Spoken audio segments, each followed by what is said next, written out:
যেই মহিলার মুখ দিয়ে যাত্রা প্যান্ডেলের কথা ভেসে আসে, যেই মহিলার মুখ দিয়ে অশ্লীল গান বাজনার কথাগুলো ভেসে আসে, যারা তাফসীর মাহফিলকে পছন্দ করে না, ওর নাম বেগম রোকেয়া হতে পারে।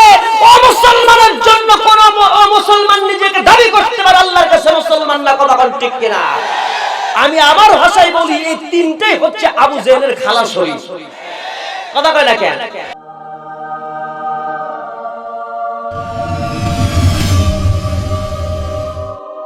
আজকে জানেন কত বড় স্পর্ধা, কত বড় স্পর্ধা। সম্ভবত ডিবিসি টেলিভিশন হবে, ডিবিসি টেলিভিশনে একটা টক শোর মধ্যে তিনটা মহিলা না, তিনটা হচ্ছে লেডিস, বুঝেন নাই? মানে হায়ার এডুকেটেড পারসন, এমন লেডিস, তারা উপস্থাপন করছে কি দেখেন, ওরা মুসলমান দাবি করে। একজনের নাম দেখলাম রোকেয়া, আরেকজন, তিনজনের নাম বলতে পারছি না, আপনারা দেখে থাকবেন। এই তিনজন মহিলা টক শো করছে যে কনজারভেটিভ হয়ে যাচ্ছে বাংলাদেশ, মানে সাম্প্রদায়িকতা। বাংলাদেশের মুসলমান মানে বাংলাদেশটা একটা সাম্প্রদায়িক দেশ হয়ে যাচ্ছে। এটা কেমনে হয়? বাংলাদেশ তো সাম্প্রদায়িক দেশ নয়, এখানে হিন্দু বৌদ্ধ খ্রিস্টান সব একসাথে বসবাস করে, আছে না? ঠিক না? এদের উপস্থাপন করছে সংসদে তিনজন, এমন ভাবে উপস্থাপন করছে। একজন বলছে আপনি একটু বলুন আমাদের এই দেশীয় সংস্কৃতি সম্পর্কে।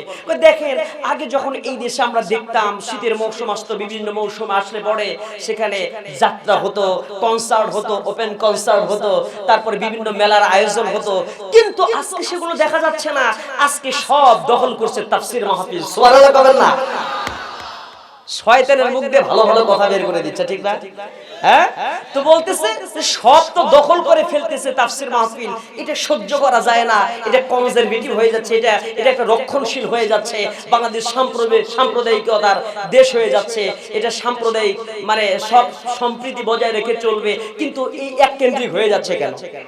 যেই সমস্ত জালেমরা ইসলাম থেকে খারেজ হয়ে ইসলাম ধ্বংস করার জন্য টেলিভিশনের মধ্যে টক শোতে মেতে ওঠে, তারা বোঝে না আজকে ইসলামের জন্য, হকপন্থী মানুষদের জন্য তোরা দুমুঠো দুই বেলা খাইতে পারিস।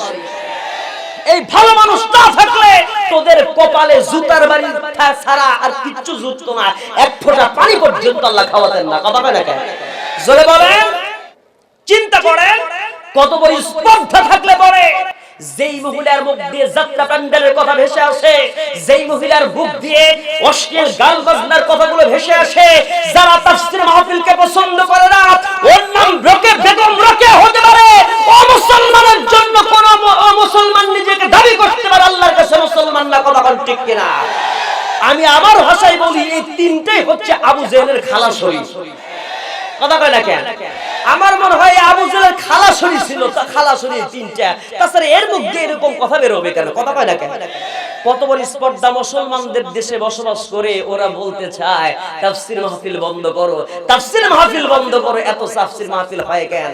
আল্লাহর কসম করে বলি, এই বাংলাদেশ, আমি আবারও বলেছি, বারবার বলি, এই বাংলাদেশ কিন্তু নরেন্দ্র মোদীর নয়, এই বাংলাদেশ কিন্তু রবি ঠাকুরের নয়, এটা কবি নজরুলের বাংলাদেশ, এটা শাহ ফুরকানের বাংলাদেশ, এটা হাজী শরীয়তুল্লাহর বাংলাদেশ, এটা খান জাহানের বাংলাদেশ। এই বাংলাদেশ তিতুমিরের, এই বাংলাদেশের তিতুমিরের বাঁশের কেল্লা আজও প্রমাণ করে। এই তিতুমিরের বাঁশের কেল্লা থেকে শিক্ষা নিয়ে নাও, ইসলাম বিরোধী কথা বলবে, চামড়া ছিলে জুতা বানানো হবে তোমাদের, কথা বলেন ঠিক কিনা? ইসলামের বাইরে কথা বলে কেউ পার পাবে না। বলতে দেন ইসলামের বিপক্ষে কথা বলে এই বাংলাদেশের তোস্তামে নাসলিমের জায়গা হয় নাই। বোরকার বিরুদ্ধে কথা বলে, রাতের অন্ধকারে বোরকা পরে ভারতে তোমাকে আশ্রয় দিতে হয়েছে।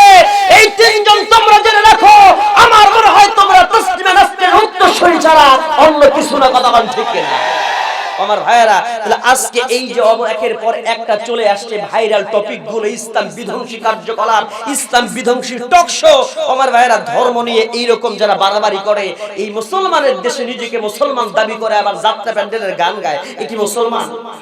কথা কয় নাকি নাকি মুসলমান? এ কখনো মুসলমান হতে পারে? আমার ভাইয়েরা, এই জন্য আসুন আমরা এই বিষয়গুলোকে নিয়ে সামনের দিকে এগিয়ে যেতে চাই। শান্তি যদি পেতে চায় ফিরে আসতে হবে কোন কিতাবের দিকে? এতক্ষণ এই কথাগুলোর মূল কথা ছিল চায়নাতে শান্তি নাই। আজকে সবচেয়ে বেশি আত্মহত্যা করে কোন দেশে জানে? আত্মহত্যা হয় সবচেয়ে বেশি যে দেশে খুন খারাপি হয় সেটা কিন্তু আমেরিকা। কথা কয় না কেন? আমেরিকাতে আত্মহত্যা বেশি, নিজেরা নিজেকে ধ্বংস করে দিচ্ছে, কারণ এই জায়গায় ইসলাম নাই। কথা বলেন ঠিক কি না আমার ভাইয়েরা? এই জন্য আমাদেরকে ইসলাম মেনে চললে আজও অনেক শান্তিতে আমরা আছি। ইসলাম 100% ফলো করলে আমরা আরো শান্তি পেয়ে যাব। শান্তির সুবাতাস আল্লাহর পক্ষ থেকে নাজিল হবে সকিনা আকারে। সুবহানাল্লাহ কবেন না? এজন্য ইসলাম মানার প্রয়োজন আছে না নাই? আল্লাহ আমাদেরকে মানার তৌফিক দান করুন। সবাই বলি আল্লাহুম্মা আমিন। জানিয়ে দিলেন নাহনু নাকুসু আলাইকা আহসানাল কসসি বিমা আওহাইনা ইলাইকা হাযাল কুরআন হাযাল কুরআন ওয়া ইন কুনতা মিন ক্বাবলিহি লামিনাল গাফিলিন। নাহনু মানে আমরা, নাকুসু বর্ণনা করেছে আলাইকা আপনার কাছে আহসানাল কসস সর্বোত্তম ঘটনা, বিমা মানে যা, আওহাইনা আমি কি করেছি, ওহী করেছি, ইলাইকা আপনার প্রতি, হাযাল কুরআনি কুরআনুল কারীমের মাঝে, ওয়া ইন কুনতা মিন ক্বাবলিহি লামিনাল গাফিলিন যে সম্পর্কে আপনি ওয়াকিফাল ছিলেন না, ইতিপূর্বে আপনি জানতেন না। আল্লাহ স্পষ্ট করে জানিয়ে দিলেন কুরআনুল কারীমের আয়াতের মাঝে, ইয়া রাসূলুল্লাহি সর্বোত্তম কাহিনী আপনাকে আমি জানিয়ে দিলাম, যেই কাহিনী আপনি ইতিপূর্বে জানতেন না। এই কাহিনী, এই কোরআনের যতগুলো কাহিনী আছে, যতগুলো ঘটনা আছে, কিচ্ছা আছে, কোরআনের সবচাইতে শ্রেষ্ঠ কিচ্ছাটা হচ্ছে ইউসুফ আলাইহিস সালাতু ওয়াস সালামের চরিত্রের কাহিনী। বলেন সুবহানাল্লাহ। ইউসুফ আলাইহিস সালাতু ওয়াস সালামের জীবন চরিত্রকে আহসানুল কসস বলেছেন কে? জোরে কথা বলেন কে? তাহলে যেইটা আহসানুল কসস, এই পৃথিবীতে অনেক কিচ্ছাই তো হয়, কিচ্ছা কাহিনী আছে না? না, পীরের কিচ্ছা আছে, খাজা বাবার কিচ্ছা, দয়াল বাবার কিচ্ছা, কত কিচ্ছা। ওরা শুধু ওইটাই পারে, আমার খাজা এই করছে, আমার দাদা এই করছে, দাদা জানে এই কয়ে গেছে, কিন্তু কোরআন হাদিস পায় না। আছে না নাই? তো এই কোরআনে বলছে সর্বোত্তম কিচ্ছা, সেটা হলো কোরআনের যেই কিচ্ছা ইউসুফ আলাইহিস সালাতু ওয়াস সালামের, সেই কাহিনী জানার প্রয়োজন আছে না নাই? এখানে যে কত মজা আছে রে ভাই, কত কথা আছে বলতে চাই, কিন্তু আপনারা যদি সময় দেন থাকেন তাহলে বলা যাবে। থাকতে আছেন? থাকতে রাজি আছেন? সবাই থাকবেন তো ইনশাআল্লাহ? হ্যাঁ, দোয়ার আগে যাবে কারা কারা দোকান হাত দেখায় দেন।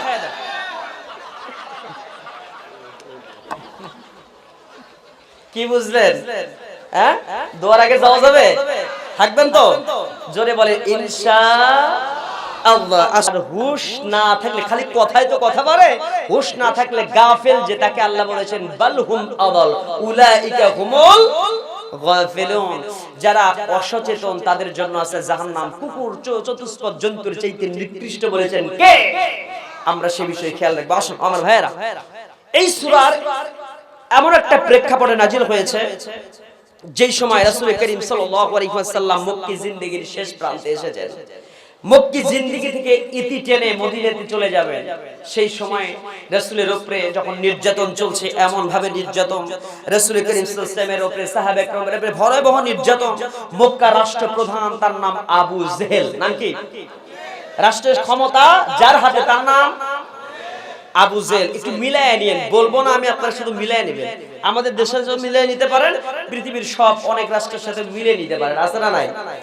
রাষ্ট্রের রাষ্ট্রপ্রধানের নাম আবু জেহেল, স্বরাষ্ট্রমন্ত্রী আবু সুফিয়ান, আর ধর্মমন্ত্রী আবু লাহাব, অর্থমন্ত্রী উমাইয়া বিন খলফ, সেক্রেটারিয়েট, সেই সংসদ ভবন, তার নাম হচ্ছে দারুন নাদওয়া। ওদের একটা সংসদ ভবন ছিল না? সংসদ ভবনের নাম দারুন নাদওয়া। যে দারুন নাদওয়ার সদস্য ছিল 49 জন সদস্য। কয়জন? যে এই 49 জন সদস্য যখন মঞ্চে যে কোনো জায়গায় যে বলবে, কেউ নাই মুহাম্মদ সাল্লাল্লাহু আলাইহি ওয়াসাল্লামের, কেউ নাই, সব আবু জেহেলের গোষ্ঠী। বলবে হ্যাঁ আমি এটা উপস্থাপন করলাম, যাত্রা প্যান্ডেল এলাকার সব জায়গায় হোক, ও মন্ত্রীরা ও সংসদের সদস্যরা আপনারা কি বলেন? বলবে একযোগে বলবে হ্যাঁ। তখন বলবে হ্যাঁ জয়যুক্ত হয়েছে, হ্যাঁ জয়যুক্ত হয়েছে, হ্যাঁ জয়যুক্ত, বিল পাস। এই কথা কয় না? অবস্থা এরকম আছে না? আচ্ছা, ওটা তো বাংলাদেশে নাই, এটা আবু জেহেলের দেশে ছিল। না থাক, আমরা ওইদিকে না নাই গেল, আমরা একটু আবু জেহেলের দিকে যাই। তো এইরকম একটা পরিস্থিতিতে আবু জেহেলের গোষ্ঠীরা সব সংসদ ভবন নিয়ন্ত্রণ করে, কন্ট্রোল করে। আর মুহাম্মদ সাল্লাল্লাহু আলাইহি ওয়াসাল্লাম হঠাৎ করে নবুয়ত পেলেন, নবুয়ত পেয়ে গোটা এলাকার মাঝে ইসলাম প্রচার করতে যে ক্ষমতার মস্তদে বসতে যায়। হায় হায় হায়, এটা কি সহ্য করা যায়? কথা কয় না কে? এটা কি সহ্য করা যায়? তাহলে হিংসা যেখান থেকে এসছে, হিংসার অন্তরটা, হিংসার কারখানা, হিংসার অভয় অরণ্য যেই জায়গা, সেটা হলো আবু জেহেলের অন্তর। এক কথা কয় না কে? আজও যে সমস্ত ওলামায়ে কেরাম, আজও যারা যে সমস্ত পীর মাশায়েখরা নিজেদের সালা বস্তা করা টাকা থেকে যখন মাহরুম হচ্ছে, ডক্টর মিজানুর রহমান আজহারি সহ হকপন্থী আলেমদের কথা শুনে পঙ্গপালের মতো ছুটে আসছে, এই সমস্ত ভণ্ডদের সহ্য হচ্ছে না, হিংসায় জ্বলে পুড়ে আবু জেহেলের মতো তারা মিছিল শুরু করছে। এই কথা কয় না কে? আছে না নাই? তাহলে আমি বলছি, হিংসার অভয়ারণ্য, হিংসা যেখানে সুন্দর করে বসবাস করতে পারে, সেই অন্তরটার নাম আবু জেহেলের অন্তর। আজও যারা হিংসা বেশি করে, এদের অন্তরটা কার অন্তর হইছে? কথা কয় না কেন? আবু জেহেলের হিংসা ছিল, আজও সমাজে হিংসা আছে না নাই? আবু জেহেল হিংসা করে বিল পাস হলো কয়টা জানেন? নাজিলের সময়, রাসূল করিম সাল্লাল্লাহু আলাইহি ওয়াসাল্লামের সময়, ওই তদানীন্তন সময়ে নির্যাতনের একটা পর্যায়ে শেষ একটা আলটিমেটাম তারা দিল, বিশ্ব নবী সাল্লাল্লাহু আলাইহি ওয়াসাল্লামকে দুনিয়া থেকে বিদায় করে দেওয়া হোক। তো এই মুহাম্মাদের এই যন্ত্রণা আর সহ্য হয়? খেয়াল করো, খুব ইম্পর্টেন্ট কথা, কিন্তু খুব গুরুত্বপূর্ণ কথা। আল্লাহর নবী জনাবে মুহাম্মদ রাসূলুল্লাহ সাল্লাল্লাহু আলাইহি ওয়াসাল্লাম, আমার নবী, পেয়ারা নবী, মহব্বতের নবী, তামাম পৃথিবীর সবচেয়ে শ্রেষ্ঠ নবী জনাবে মুহাম্মদুর রাসূলুল্লাহ সাল্লাল্লাহু আলাইহি ওয়াসাল্লাম। আল্লাহর নবী দুনিয়াতে এসে দিনের দাওয়াত দেন। আবু জেহেলের যখন সহ্য হয় না, সে আবু জেহেলের গোষ্ঠীরা রাত্রিবেলায় বৈঠক করলো। যেই বৈঠকে তিনটা সিদ্ধান্ত নেওয়া হলো, তিনটা মত প্রকাশ করা হয়েছে, আর একটা মতকে তারা প্রায়োরিটি দিয়েছে। সেই একটা মত ছিল আবু জেহেলের, না ছিল হচ্ছে শয়তানের। ছিলটা কার? একজন মতামত দিচ্ছে এমন, একজন বলতেছে মুহাম্মদকে মক্কায় রাখা যাবে না, আমরা যদি মক্কার জমিন থেকে অন্য জায়গায় স্থানান্তর করি, অন্য জনপদে মুহাম্মদ চলে যায়, তাহলেই তো হয়ে যায়, আমরা তাকে বিতাড়িত করব। আমাদের দেশ থেকে নাগরিকত্ব বাতিল করে দিয়ে মুহাম্মদুর রাসূলুল্লাহকে মক্কার জমিন থেকে বিদায় করে অন্য দেশে পাঠিয়ে দেব। এই সিদ্ধান্তকে অবজেকশন জানালো শয়তান। শয়তান বলতেছে আবু জেহেলের গোষ্ঠীরা শোন, ওই জায়গায় শয়তান অন্য দেশের, সম্ভবত নজদ বংশ, নজদ দেশে, নজদবাসীর এক অন্তর্ভুক্ত হয়ে এসে তার নিজের পরিচয়টা উপস্থাপন করে বলছে, আমি বয়বৃদ্ধ মানুষ, আমার এক্সপেরিয়েন্স থেকে কথা বলি, তোমরা যদি মুহাম্মদকে অন্য দেশে পাঠায়া দাও, তাহলে কি হয়ে যাবে? ওই মুহাম্মদ রাসূলুল্লাহ অন্য দেশে গিয়ে দ্বীনের প্রচার করবে, শক্তিশালী হয়ে। যখন দিন, মুহাম্মদ তো জাদু জানে, মুহাম্মদ তো জাদু জেনে মানুষদেরকে একত্রিত করে ইসলাম বিজয় করে ফেলবে অন্য দেশে, আর ওই দেশের সমস্ত মানুষগুলোকে সাথে করে নিয়ে এসে মক্কায় আক্রমণ করে তোমাদেরকে দুনিয়া থেকে বিদায় করবে। শয়তানের ষড়যন্ত্র দেখছেন? শয়তান যখন এই কথা উপস্থাপন করেছেন, ইন্না শাইতানা কি আদুব্বুম মুবিন, শয়তান আমাদের জন্য কি প্রকাশ্য শত্রু। এই শয়তানের ষড়যন্ত্র। এখন আবু জেহেল বলে, তাই তো অন্য দেশে পাঠানো যাবে না। দ্বিতীয় নম্বর ষড়যন্ত্র কি? বলে, একটা কাজ করো, তাহলে আমাদের দেশের মধ্যে আমরা যাবজ্জীবন জেলে রাখি, মৃত্যু পর্যন্ত জেল। ও বেটা মরা, হঠাৎ করে তাকে আমরা এক কাজ করি, জেলের মধ্যে রেখে দেই। রেখে দিলে পরে কি হবে? ও রেখে দেই, তাহলে কি হয়ে যাও? মারার কথা বললো, একজন বলতেছে হত্যা করা হোক। যেমনি বলছে হত্যা করা হবে, তখন বলতেছে না, হত্যা যদি করা হয় তাহলে মুহাম্মাদের যে কুরাইশ বংশের লোক আছে সবগুলো এসে তোমাদের আক্রমণ করে সাইজ করবে, হত্যাও করা যাবে। ভালো করে খেয়াল করেন। তৃতীয় নাম্বার প্রস্তাব দেওয়া হলো, বিশ্ব নবীকে এই জেলের মধ্যে যাবজ্জীবন রাখা হবে, বের করার সুযোগ দেওয়া হবে না, তাহলে এই মুহাম্মদের এইরকম জ্বালা থেকে আমরা বাঁচতে পারবো। কিন্তু শয়তান পরামর্শ দিল, হত্যা করার পরামর্শ তাকে শয়তানি দিয়েছিল। আর শয়তান পরামর্শটাকে সুন্দর করে উপস্থাপন করলো এমন করে, শয়তান বলছে পরামর্শ দিচ্ছে পরামর্শ সবাই, তোমরা যদি হত্যা করতে চাও তাহলে একবারে একজন যা হত্যা করলে কাজ হবে। 12টা গোত্র থেকে 12 জন সৈনিক নাও, বড় বড় মুজাহিদ শক্তিশালী 12 জন গোত্রের 12টা গোত্রের 12 জন শক্তিশালী মানুষকে নিয়ে আসো। আর 12 জন গোত্রের 12 জন শক্তিশালী যোদ্ধা যারা একযোগে রাত যখন ঠিক 12টা, জোরে বলেন কয়টা?